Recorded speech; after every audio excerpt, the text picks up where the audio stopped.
Olá, amigos, tudo bem? Eu espero que você esteja bem. Queridos, essa semana eu assisti um vídeo na internet, um corte, na verdade, onde alguns pastores, eles traziam o seu ponto de vista, a sua interpretação do que seria o espinho da carne de Paulo. E pelo menos 4 ou 5 pastores, 6, não me lembro exatamente a quantidade, mas foi em torno de ser uns 4 a 6 pastores, eles traziam a sua interpretação do que seria o espinho na carne de Paulo. E cada um apresentou um ponto de vista diferente do outro. E alguns até deram uma explicação até coerente, eu diria. Só que outros, né, teve um que até afirmou que esse espinho na carne de Paulo seria uma tendência homossexual que Paulo tinha. E Paulo lutava contra essa tendência homossexual.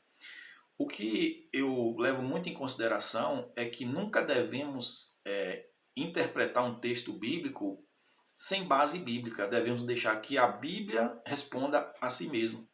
E não devemos responder à Bíblia de acordo com nosso achismo, nossa própria interpretação. Então, o correto é fazer o seguinte: pegue a Bíblia e examine na Bíblia o que a Bíblia fala sobre aquele assunto. Seja qualquer assunto. Devemos abrir a Bíblia, examinar nas Escrituras o que é que toda a Escritura fala sobre determinado assunto. Então, convido você, faço esse desafio a você para juntos buscarmos entender na palavra de Deus o que deve ser, o que seria esse espinho na carne de Paulo. Você aceita esse desafio?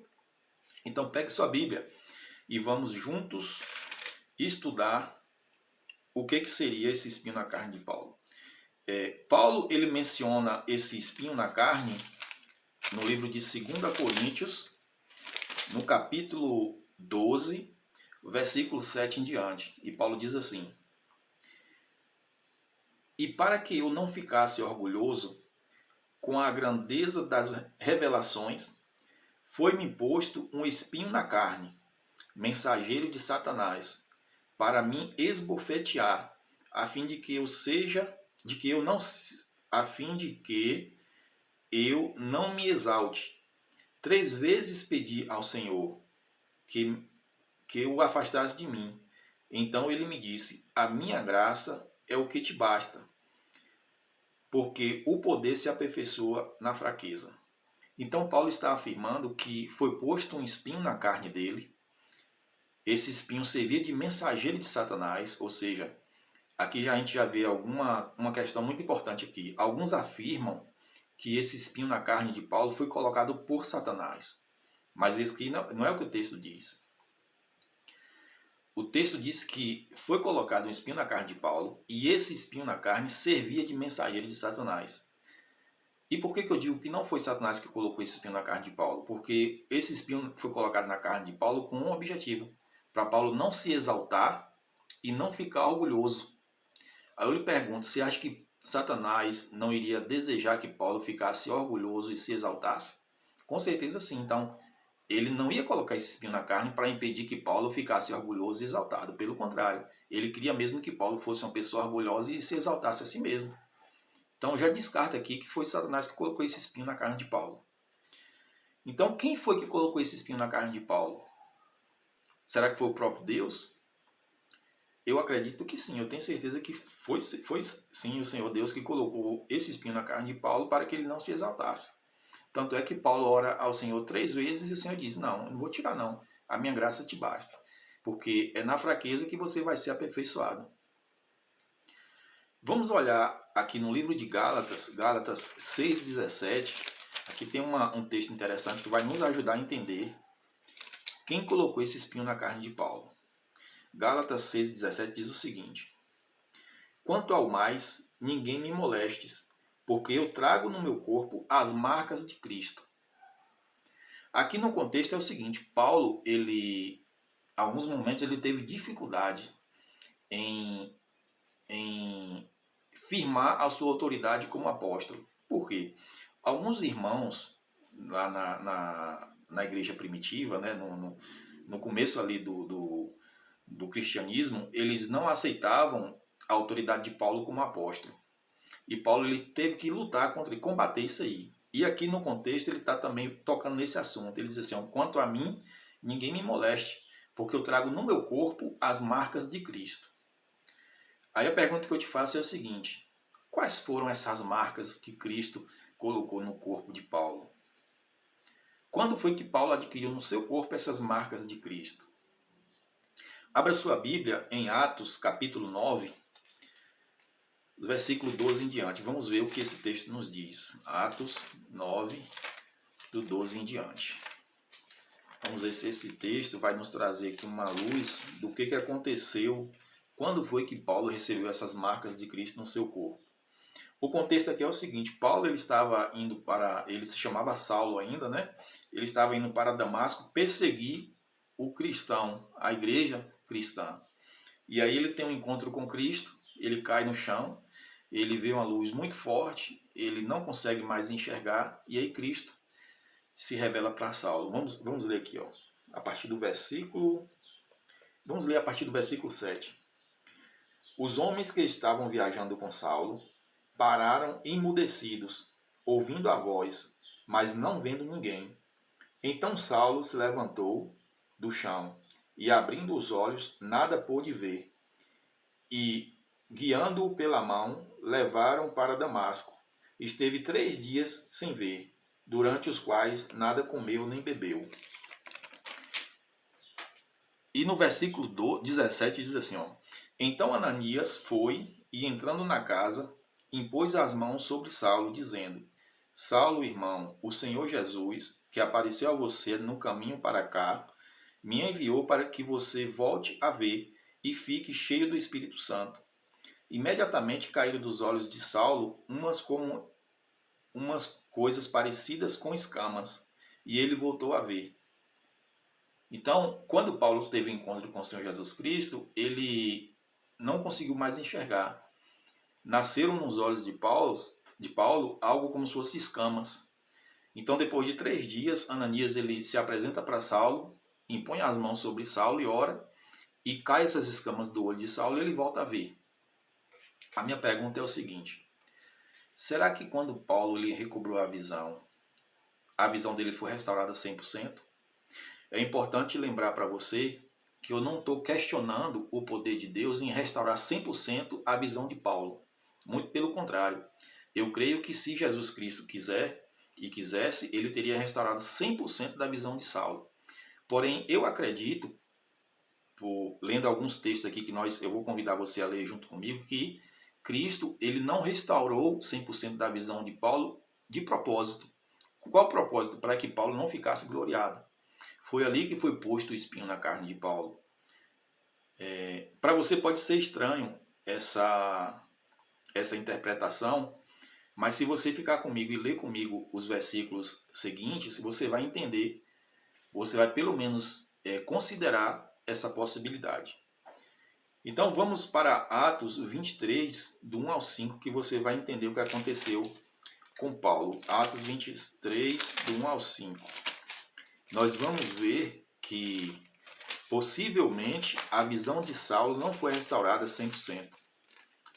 Não foi restaurada não porque Deus não teve poder para isso, mas porque Deus quis deixar Paulo com esse espinho na carne, para que ele não se gloriasse. Então, em Atos 23, Paulo foi preso, ele estava ali diante do Sinédrio para ser julgado. E Paulo ele começa a fazer a sua defesa. Atos 23, do versículo 1 em diante, diz assim, ó: Paulo, fitando os olhos no Sinédrio, disse. Então, Paulo fita os olhos no Sinédrio e diz: Meus irmãos, tenho vivido até o dia de hoje com a consciência limpa diante de Deus. Quando Paulo ele fala o nome de Deus, o Sinédrio fica revoltado. É o que aconteceu. Ananias, o sumo sacerdote, mandou aos que estavam perto de Paulo que lhe batesse na boca. Então Paulo lhe disse: Deus há de ferir você, ó parede branqueada. Você está aí sentado para me julgar de acordo com a lei e contra a lei ordena que eu seja agredido? Os que estavam ali próximo de Paulo perguntaram: Você está insultando o sumo sacerdote de Deus? Paulo respondeu: Eu não sabia, irmãos, que ele é o sumo sacerdote, porque está escrito: Não fale mal de uma autoridade do seu povo. Então o que aconteceu aqui? Paulo está ali diante do Sinédrio, Ele começa a sua defesa, ele fita os olhos ali no sinédrio, começa a sua defesa, ele invoca o nome de Deus em sua defesa, o sumo sacerdote faz um sinal, um gesto, pedindo que aqueles que estavam do lado de Paulo batessem sua boca, porque para eles Paulo estava blasfemando o nome de Deus. Paulo fica revoltado e insulta aquele que mandou lhe bater.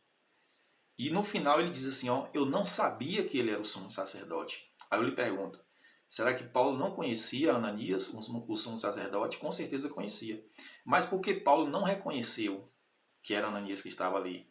Justamente porque ele tinha uma deficiência visual. Ele não conseguia enxergar. E quando ele diz assim, ó, Deus te ferirá, ó parede branqueada, eu acredito que ele enxergava apenas um vulto branco. O sumo sacerdote, ele costumava usar as vestes brancas, né? Se você vai lá em Levíticos, em Deuteronômio, em Êxodo, você vai entender que as vestimentas do sumo sacerdote eram brancas. Então eu acredito que Paulo enxergava apenas um vulto branco. E é por isso que ele diz, Deus te ferirá, ó parede branqueada. E ele afirma que não reconheceu que era o sumo sacerdote que estava ali. Isso mostra para mim e para você de que Paulo realmente ele tinha uma deficiência visual. E eu acredito que não apenas uma deficiência visual, mas também algo que era visível para quem estava olhando para Paulo. Eu convido você a irmos para Gálatas capítulo 4, versículo 13 em diante. Vamos ver se realmente o texto dá base para acreditar nisso. Gálatas 4, versículo 13 em diante. Olha o que diz. Gálatas 4. Vamos ver aqui o que está acontecendo em Gálatas 4. Aqui. Em Gálatas 4, Paulo está ali conversando com os Gálatas e, como eu disse a você, Paulo tinha uma dificuldade em afirmar a sua autoridade como apóstolo. Paulo muitas vezes era questionado pelos irmãos da igreja sobre a autoridade dele como apóstolo. E ele sempre tentava afirmar que ele era assim, ele tinha autoridade como apóstolo, porque Cristo apareceu para ele. E aqui no contexto ele diz o seguinte: isto é o que eu lhes peço. Isso é o que eu lhes peço, irmãos. Vocês não me ofenderam em nada. E vocês sabem que eu lhes preguei o evangelho a primeira vez por causa de uma enfermidade física.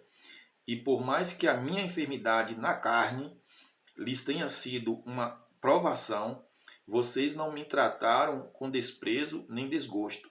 Pelo contrário, me receberam como anjo do Senhor, como o próprio Cristo Jesus. O que aconteceu com a felicidade de vocês? Porque posso dar testemunho de que, se fosse possível, vocês teriam arrancado os próprios olhos para me dar. Então Paulo está dizendo o seguinte, quando eu vim pregar para vocês a primeira vez, eu tinha uma enfermidade física nos olhos. E eu sei que para vocês, essa enfermidade que eu tenho nos olhos serviu de provação para vocês. Mas vocês não me trataram com desprezo nem com desgosto. Mas pelo contrário, eu posso dar testemunho que, se fosse possível, vocês teriam arrancado os próprios olhos de vocês e me dado. Então deixa claro que Paulo tinha sim uma enfermidade nos olhos e que era visível. E essa enfermidade que Paulo tinha nos olhos servia de provação para aqueles que estavam ouvindo Paulo. E alguns chegavam a desprezar ou tratar Paulo com desgosto. Mas o pessoal de Gálatas não tratou dessa forma. Pelo contrário, se fosse possível, eles teriam arrancado os próprios olhos dado a Paulo. Então mostra para mim e para você que Paulo tinha sim uma enfermidade física nos olhos e era visível para as pessoas. Veja o que Paulo diz em Gálatas, no finalzinho do livro de Gálatas, no capítulo 6, versículo 11. Paulo diz assim aos Gálatas: vejam com que grandes letras escrevi a vocês de próprio punho. Então Paulo está dizendo para os Gálatas: veja com que grandes letras escrevi a vocês de próprio punho. Quem é que escreve grandes letras de próprio punho? A pessoa que tem uma dificuldade para enxergar. Por exemplo, eu tenho dificuldade para enxergar letras pequenas sem os óculos. Quando eu vou ler sem os óculos, eu utilizo essa Bíblia aqui, ó, que é uma Bíblia com letra jumbo. Ela é uma Bíblia com letra grande, você vê que ela é grande, tá vendo? Então, pessoas que têm dificuldade de enxergar, elas escrevem letras grandes para ela poder enxergar. E é o que o Paulo está dizendo aqui. Isso mostra para mim e para você que esses textos dão base a acreditar que Paulo tinha sim uma enfermidade visual. E era, além da dificuldade que ele tinha de enxergar, era algo visível e servia de escândalo para as pessoas. Não devemos tirar interpretações sem ter base bíblica, sem ter o direcionamento dos textos bíblicos. Porque senão fica apenas o nosso achismo e nós corremos o risco de cometermos algumas heresias, como foi dito um dos pastores que está nesse corte que eu mencionei a vocês, chegou a afirmar que para ele esse espinho na carne que Paulo menciona era uma tendência homossexual que o apóstolo tinha. Eu não acredito que Paulo tinha essa tendência homossexual. Não há texto bíblico que traz base para essa afirmação. A vida de Paulo também não deixa margem para você ter essa interpretação. Paulo foi um homem transformado pelo Espírito Santo. Foi um homem que dedicou, entregou a sua vida à pregação do Evangelho. Paulo nem casado, nem esposa tinha. Alguns acreditam que Paulo tenha sido casado e provavelmente ou a sua esposa havia deixado ele ou havia morrido, porque Paulo chegou a fazer parte do Sinédrio e acredita-se que para fazer parte do Sinédrio precisava ser um homem casado. Então provavelmente ele foi casado, a sua mulher ou deixou ele ou então morreu, ele era viúvo. Porém a gente não tem base bíblica para afirmar isso, apenas inferências. Porém a interpretação que eu trago para você, eu acredito que tem base bíblica para acreditarmos nisso. Então, eu queria saber sua opinião. O que é que você acha? Você entende que essa interpretação que eu trago para você, ela realmente procede? Ela tem fundamento bíblico? Ou você acha que não tem nada a ver? Você acha que pode ter sido realmente uma tendência homossexual que Paulo tinha? Ou algumas outras interpretações que tem por aí? Então, eu convido a você a deixar o seu comentário e fazer para juntos aprendermos, né? Meu objetivo aqui é aprender juntamente com você.